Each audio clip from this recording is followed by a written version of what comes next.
এই সরকারের বিরুদ্ধে যেন আমাদের বক্তব্য দিতে না হয়। এই সরকারকে আমরাই বসিয়েছি, কিন্তু এই সরকারের ভিতরে আমরা দেখছি ভারতীয় ভূতের আসর আছে। এই সরকারের বিরুদ্ধে ভারতের দালাল ঢুকে পড়েছে। আজহার ইসলামের রায় বাংলাদেশের ট্রাইব্যুনাল কিংবা সুপ্রিম কোর্ট থেকে ঘোষিত হয়নি। এর রায় ঘোষিত হচ্ছে ভারতের সেই মোদী সরকারের গোপন অন্ধকারের রুমের সিদ্ধান্তের ভিত্তিতে। আমরা ভারতকে মানি না, আমরা আধিপত্যবাদ মানি না, আমরা মানি বাংলাদেশকে। সুতরাং যারা এখনো ষড়যন্ত্র করে ভারতের আধিপত্যকে এখানে টিকে রাখার চেষ্টা করবেন, তাদের পরিণতি শেখ হাসিনার চেয়ে জঘন্য হবে। ভালো ভালোই তাড়াতাড়ি ছেড়ে দিন। যদি সেটা না হয় তাহলে আপনারা টিকবেন কি টিকবেন না, থাকবেন কি থাকবেন না, এইটি আমরা আর পরোয়া করব না।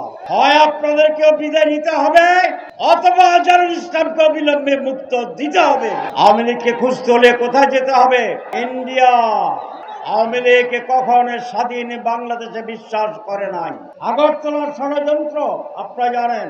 ভারতের সাথে অবৈধ সন্ধি এবং গোপন সহযোগিতার ম্যান্ডেট দিয়ে ভারতের কাছে দাসখত লিখে সেদিন তারা আমাদের স্বাধীনতাকে খর্ব করতে চেয়েছিল, এবং স্বাধীন বাংলাদেশের শুরু থেকেই ভারতীয় আধিপত্যবাদকে গ্রহণ করে সেদিনে আমাদের সম্পদকে ভারতের হাতে তুলে দিয়েছিল।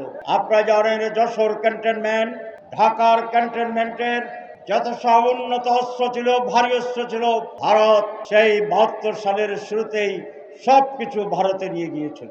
আমাদের বাংলাদেশ ব্যাংকের যে স্বর্ণ ছিল, সেই স্বর্ণ লুট করে ভারত 23 দেশে চলে গিয়েছিল, এবং ভারতের এই লুণ্ঠনের বিরোধিতা করেছিল মেজর জলিল।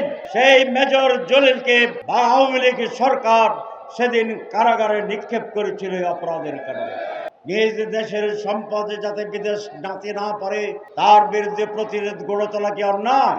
সেই জন্য মেজর জলিলকে তার এই দেশত্ব প্রেমের জন্য বাংলাদেশের সম্পদ বাংলাদেশে রাখার যে সংগ্রাম, সেই সংগ্রামের সেই ভূমিকার জন্য এই আওয়ামী লীগ 72 সালে মেজর জলিলকে কারাগারে নিক্ষেপ করেছিল। আমাদের পানি দিয়ে দিয়েছে ভারতকে, আমাদের গ্যাস দিয়ে দিয়েছে ভারতকে, আমাদের সম্পদ খনিজ সম্পদ এটা দিয়ে দিয়েছে ভারতকে। অবৈধ 25 বছরের দাসখতের চুক্তি করেছিল শেখ মুজিবুর রহমান ভারতের সাথে। আমরা আজকে দাবি করতে চাই, ভারতের সাথে যে প্রকাশ্য কিংবা অপ্রকাশ্য চুক্তি করা হয়েছে, এই চুক্তি জনসম্মুখে প্রকাশ করার জন্য।